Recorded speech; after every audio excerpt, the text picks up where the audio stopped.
Hello, this is Joseph with American Trade Masters. Today I want to share a few things about laminate flooring. We did some work, and actually we did everything in this apartment. We painted the walls, turned around there, and we did the cabinets, all the cabinets now, and we're in the middle of doing the laminate floor in the kitchen. And I wanted to do a couple of pointers that I have never seen on YouTubes or anything like that. You know, you've probably seen 100 YouTubes, but there's one very important thing that nobody talks about, and that's room layout. And you can see as I got the tape measures all laid out here, it's very important based on what your instructions tell you the minimum for your starter piece and your seam separation. That's going to dictate how you start. These instructions actually told me just to lay a plank down and just go for it. And if I would have done that, by the time I got over to this side over here, my piece would have only been 1 inch long. So it's very important to calculate your widths and the lengths of the room and where all your stops are. Like right here is going to be a cut right there, and that's going to be a size there, and then there's going to be another one over here. Okay, so so what you got to do is you lay out your tape measure from side to side, and we use blocks. I make my own blocks because you can make as many as you want. So from block to block, you will get the exact size. Once you get that, you determine the exact width of your plank.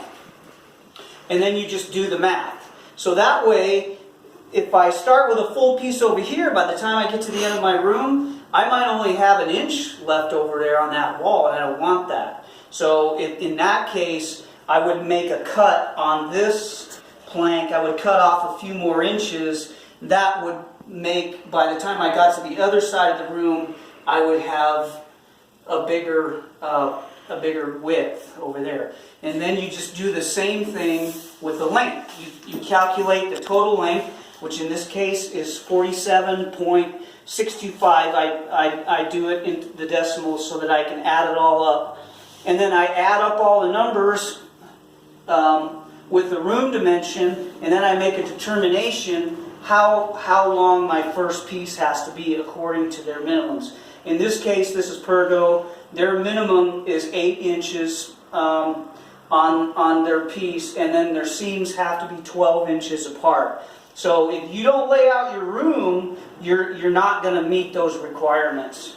And so one of the things that will help you with the layout is just taking a bunch of pieces, and you're going to take a bunch of pieces, you're going to lay them out like that, and that way you can move them around to determine exactly what length you want to cut. And then once you hit these areas right here, your seams are not going to end up too short. And that's pretty much it for room layouts. It takes a little bit of math, a little bit of time to do that at first. So I just want to talk about room layout, and then a quick thing about vapor barriers. If you're on cement, you always have to have a vapor barrier.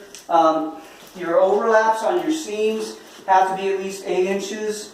What I do is in my cavities, I just cut a square, lay it out, and overlap it just because it's easier. And then, you know, it's the same.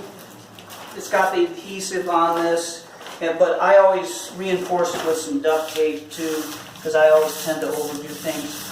But that's that on all the vapor barriers. Now let's move over to cuts.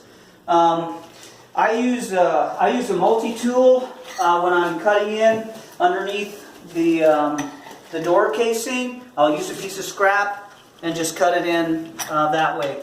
It's very easy to do that.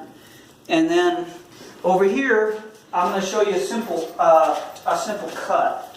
So the way I notch around this, see this is longer, so we have to make a notch right here. The way I determine that is I'll get a straight edge, I'll lay it in right here, And then I'll take my block and I'll take my measurement, which in this case was 2 1/4 inches. So I would just transfer my lines 2 1/4, making sure that they're the same all the way, put my block in place, go to my seam, and get that measurement, which ended up 36 5/8. I'll transfer that line to there, and then I always like to try to rip everything I can and even cross-cut on the table saw because the blade stays sharper. If you use a chop box, the blade's going to get dulled really fast. And for these smaller cuts right here, the cross-cut, I'll use a jigsaw for that. And so those are the tips. This is Pergo. The only other quirk about Pergo that I don't like is in this model, the XP, they have these plastic inserts that go in here in the seam. And so if you cut down the width, you have to take out this insert and cut it down 3/8 of an inch shorter than what your final cut is. This is kind of a pain to work with. I don't really care for this. I've done a lot of Pergo without this, and it just doesn't seem like it's needed. But anyway, that's a quirk about Pergo. So I hope you enjoyed those tips. We'll see you next time.